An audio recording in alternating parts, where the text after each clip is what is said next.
What is up, everyone? I'm David Amati here with Phil Hornshaw, and we're here to talk about Destiny 2. But not just Destiny 2. Specifically, we want to break down what the creative director, Luke Smith, has been talking about. He's been slowly releasing this kind of like a reflection piece. He's been dropping some really wordy essays for the last, 3 days. There's been one every day, and he's been dropping a lot of interesting tidbits, I have to say. Right. There are definitely a lot of changes in Armor 2.0, as kind of dictated by Luke Smith on his second blog post. But the third one, the one that released on Friday, kind of goes a bit into damage and kind of dealing with buffs, debuffs, and stacking rules, things that a lot of raid teams are very well familiar with. But he also goes into Crucible, and I kind of want to focus a little bit on Crucible here, because I feel like Crucible is always placed second fiddle to Destiny's priority in their sandbox with the PvE experience, right? Right. You have so many more activities like strikes and patrols and nightfalls and raids and now dungeons and things like that.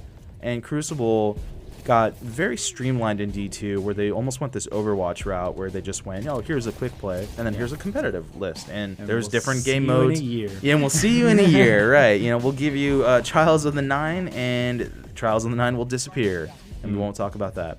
But at least we got some answers. One of the things that made me sad was it seems like Luke Smith concurred that Trials of the Nine will continue to be on hiatus indefinitely until they can try to figure out what they really want out of that, which, fair is fair. I feel like the subtext of this part of the thing is he emphasizes 9. He makes like a joke about 3v3 elimination. When they've run it through the Crucible Labs a little bit more, it might find a warmer home. Yeah. And it's like, oh, Mercury, got it. Oh, yeah. So, okay, I see. So Lighthouse sounds like it's coming back eventually. But, that's cool. Like, I've never been good at Trials. But literally only won once on Xbox. But Trials of Osiris, I had a group of friends that we took it, fairly seriously, and we kind of made it through. But so they ended up changing one thing, I think, that is probably the most important in Crucible and how they're changing it, and it's supers. They admitted that they have swung the pendulum a little bit too far in the way of the insane, and they want to find that middle ground again, specifically with roaming supers. But it's nice that they don't seem to be nerfing the roaming supers in terms of what they do. It's just easier to kill them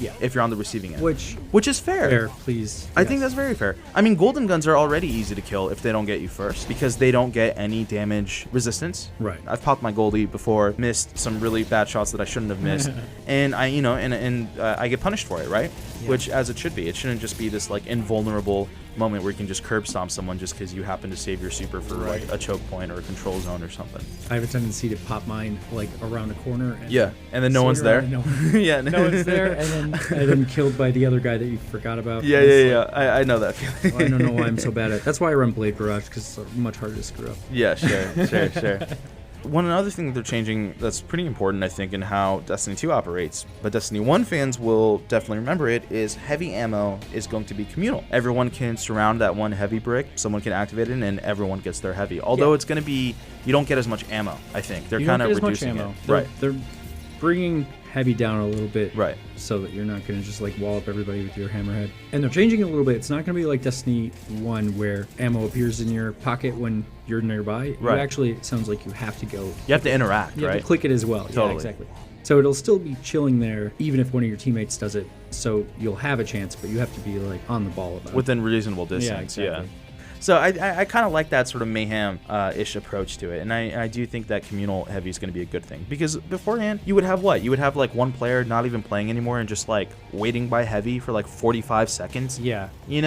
Just because they wanted, I don't know, maybe they were doing bad and they needed their hammerhead to kind of get like a streak or something. So either people totally ignore it and one guy wanders up and gets truth ammo, or everybody flocks there all the time and it just becomes a weak point on the map. Right. Where you're not doing tactics, you're not really thinking about what the hell you're doing, you're just charging in there. Yeah, absolutely. And so they're not only changing the way that the heavy ammo economy works, and they're not only changing the fact that Trials is still not making a comeback, but they're changing the way that you even kind of load into Crucible. Those playlists are gone. The quick play and comp are now gone, and it seems like it might be more similar to how they've removed the quick play and competitive notes from the director, but they have added like a classic mix, right? And competitive now, it's no longer 4v4. It's now back to 3v3, and it ends up being specifically survival.